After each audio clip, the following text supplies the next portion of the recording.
When you're a salesperson and you're out on these properties, there's kind of this internal rush to go through this process and get it, because you got this sale, right? And you're like, for one, like the excitement is, you're almost not able to contain the excitement about it. And so we have a natural need to try to push through to the end and skip over some very important. And so what'll happen if you rush this and you try to push through that without having that conversation with the customer, they're not going to understand why they need to sign an authorization, and you're not relevant to them because you just met them. So the way that I build trust with people is by giving them information and talking about your experience, but you don't have to use your new experience with this. You can borrow somebody else's experience until you have the experience.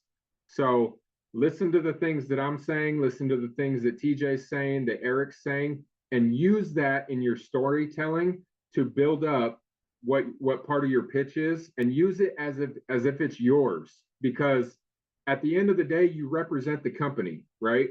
This has happened to somebody in our company, right?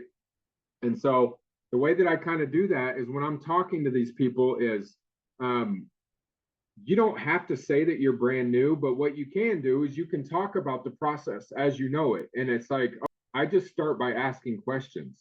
After you get off the roof, it's like, okay, have you been through a claim before? And most people are going to say no. There's a few that are going to say yes.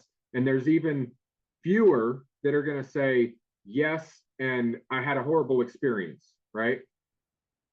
So just keep asking questions. Can you tell me a little bit about how your experience went? Let them tell you. They're going to give you clues as to things that concern them, that bother them, that they're going to be looking for, that are important to them. So Jonathan, I just got off your roof. So you do, in fact, have damage. Let me show you a few pictures. You see how the hail bruises the shingle, and just kind of go through that. And it's like, yeah, have you ever been through a claim before? Yeah, I did about like 3 years ago. Okay. So what happened with that claim? Like, what was your experience with that? So it wasn't the best. It got denied. The guy didn't show up. The adjuster got there early, and I was just kind of in the dark about all of it, to be honest. So you weren't really aware of what was going on with behind the scenes or anything? No, not really at all.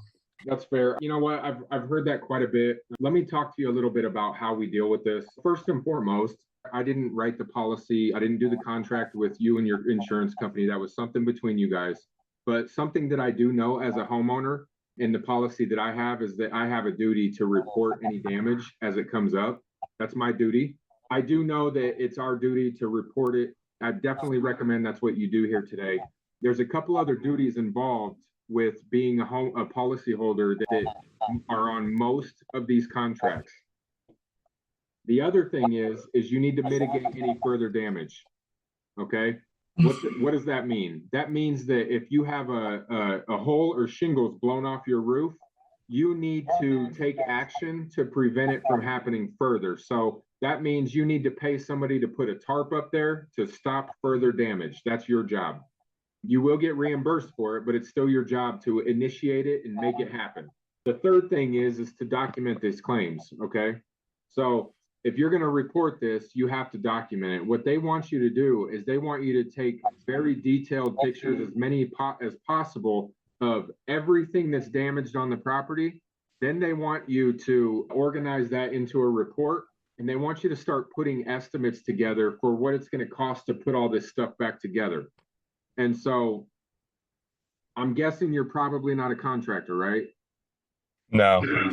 Okay, so being that I'm licensed in the state and that I've processed over 1,000 claims and built over 1,000 jobs, I'm very in tune with the manufacturer specifications and the local building codes of what they require. Do you know what the code book is that they require here? No, I don't.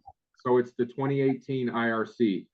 And so there are very specific things that I have to follow in order to make sure that your inspection passes. So part of your documentation that you have to do is when you're putting together the estimates and reports for this project, we need to also include notes about the codes and manufacturer specs, because the whole thing behind a claim is, in order to get it approved, your adjuster needs the data and the information so that he can get it approved. And so we just put it into documents, submit it, we do it together, and basically we stand next to each other through this whole thing.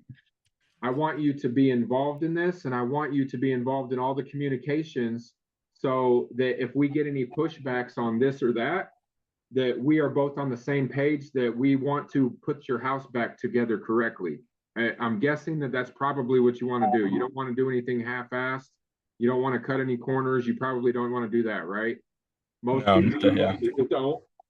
And so what I'm going to do is I'm going to help you prepare all the reports for that, because I'm sure that you have other things that you need to be doing. It's almost a full-time job to try to do a claim without ever having to do it before. In addition to doing the documentation, I'm also going to work as your GC too. So I'm going to coordinate all the crews in and out of your property based on what your requirements are. If you have specific dates and times, we're going to go through all of that after we get closer to doing the job. But I'm going to coordinate all that stuff. I'm going to use my accounts to order all the materials. I'm going to make sure the labor gets paid. I'm going to make sure the permits get pulled. I'm going to do all these things. That's what my job is, to help you through this. And then, so what do you think about that, Jonathan?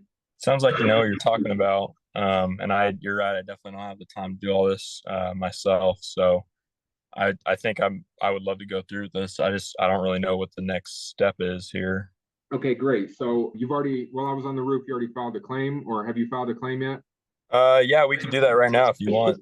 If you would, grab your declaration page. It's after you do your renewal, they send you a summary statement of all your coverages. Grab that, dig it up in your email, figure out where it's at in your filing cabinet. Bring it out. We'll kind of look at it. What I want to do before we actually file that claim is I want to look for a few different items on there to make sure that the likelihood of you being covered is going to be 90% or greater, because I don't want to put you in a worse position than right now. Is that fair? Yeah.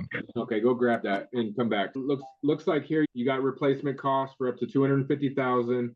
It looks like you got O&L coverage up to 10%. Do you know what O&L coverage means? No.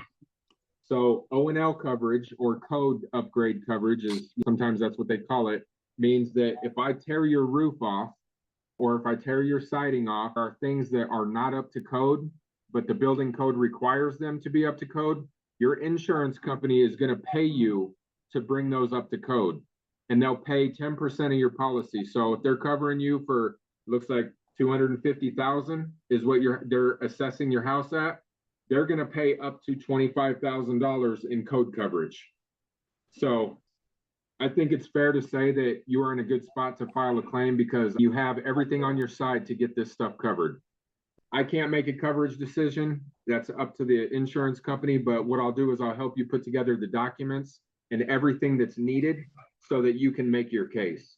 All I need you to do is authorize me to be able to talk to them. When they come out, I'm going to come out and meet the guy. That's all I need is you to authorize. Is that fair?